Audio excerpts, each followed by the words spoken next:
السلام علیکم ورحمۃ اللہ وبرکاتہ۔ شرم و حیا نیک لوگوں کی صفت ہے۔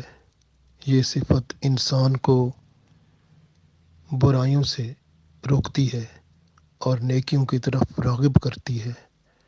جب اللہ تعالیٰ کسی پر مہربان ہوتا ہے تو اسے شرم و حیا جیسی فطری صفت سے نوازتا ہے۔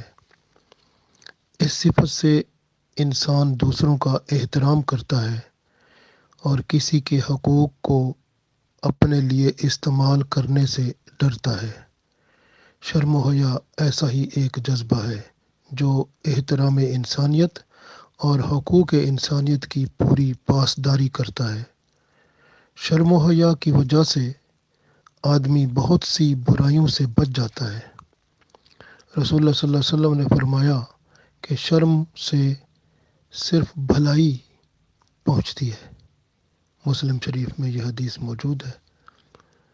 آپ صلی اللہ علیہ وسلم نے فرمایا کہ اگر تم میں شرم نہیں تو جو چاہو کرو۔ شرم و حیا ایمان کی شاخ ہے۔ دین کے سمجھنے، حق بات کہنے، نیکی کا حکم کرنے اور برائی سے روکنے میں شرم و حیا نہیں کرنا چاہیے۔ اللہ تعالیٰ حق بات فرمانے میں نہیں شرماتا، جس طرح کہ قرآن پاک میں ارشاد ہے واللہ لا یستحیی من الحق، اور اللہ تعالیٰ حق فرمانے میں نہیں شرماتا۔ حضرت عائشہ رضی اللہ تعالیٰ عنہا فرماتی ہیں کہ ایک عورت آپ صلی اللہ علیہ وسلم کے پاس آئی اور یہ کہہ کر اپنی بات پوچھ لی کہ اللہ تعالیٰ حق بات سے نہیں شرماتا۔ حضرت عائشہ رضی اللہ تعالیٰ عنہا فرماتی ہیں کہ عورتیں کس قدر اچھی تھیں کہ دین کا علم حاصل کرنے کے لیے ان کو شرم نہیں روکتی تھی۔ حضرت زید بن طلحہ رضی اللہ تعالیٰ عنہ فرماتے ہیں کہ آپ صلی اللہ علیہ وسلم نے فرمایا کہ ہر مذہب میں ایک خصوصی وصف ہوتا ہے اور اسلام کا خاص وصف شرم و حیا ہے۔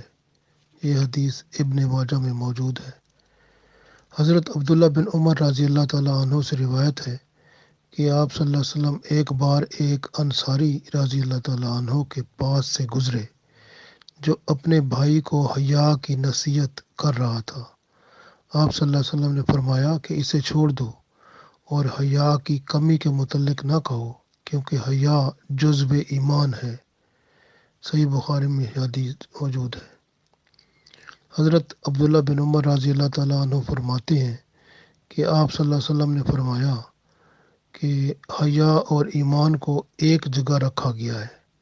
ان میں سے جب ایک کو اٹھایا جاتا ہے تو دوسرا بھی اٹھا لیا جاتا ہے۔ اس کا مطلب جب حیا چلا جاتا ہے تو ایمان بھی چلا جاتا ہے۔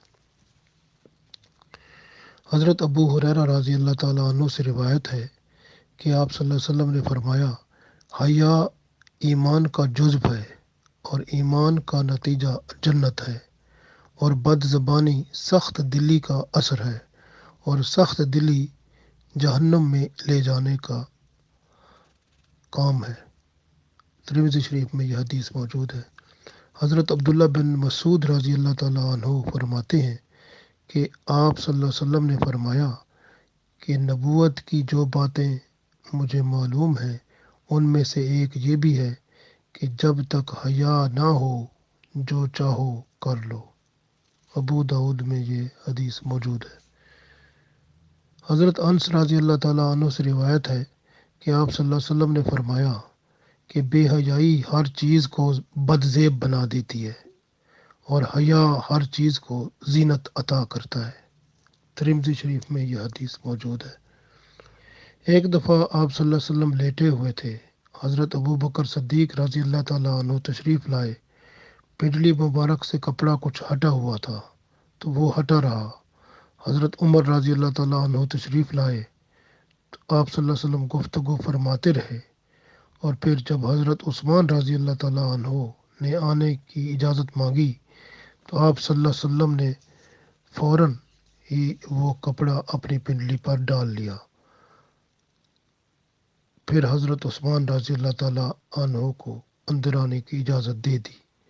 حضرت عائشہ رضی اللہ تعالیٰ عنہ فرماتی ہیں کہ جب وہ سب لوگ چلے گئے تو میں نے آپ صلی اللہ علیہ وسلم سے عرض کیا کہ حضرت عثمان رضی اللہ تعالیٰ کے آنے سے آپ صلی اللہ علیہ وسلم اٹھ بیٹھے اور کپڑا برابر کر دیا، اس کی کیا وجہ ہے، ذرا بتائیں میں۔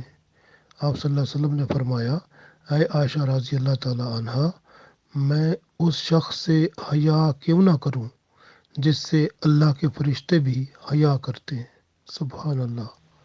شرم و حیا اللہ کے رسول صلی اللہ علیہ وسلم نے اس کو ایمان کا جزو قرار دیا ہے۔